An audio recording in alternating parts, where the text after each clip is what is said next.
The United States Air Force is moving forward vigorously with its Next Generation Air Dominance (NGAD) program, and last week it was reported to have entered a critical engineering, manufacturing, and development (EMD) phase. At an event at the Heritage Foundation, top U.S. Air Force officials said that the sixth-generation fighter, which is the core of the project, had been flown as a prototype.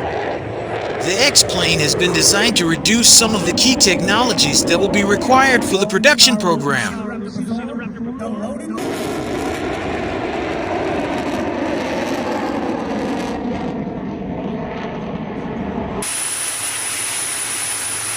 The state-of-the-art next-generation aircraft is likely to get a boost from one of the United States Air Force's most advanced aircraft now in service, including the F-22 Raptor.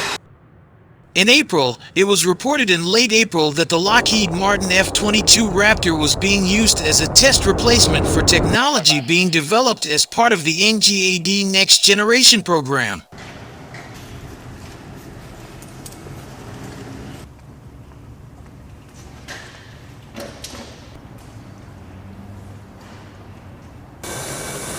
The NGAD is much more than just a new fighter, and has been described as a system of aircraft, weapons, and sensors meant to help ensure that the United States can maintain tactical air dominance in future conflicts for decades to come.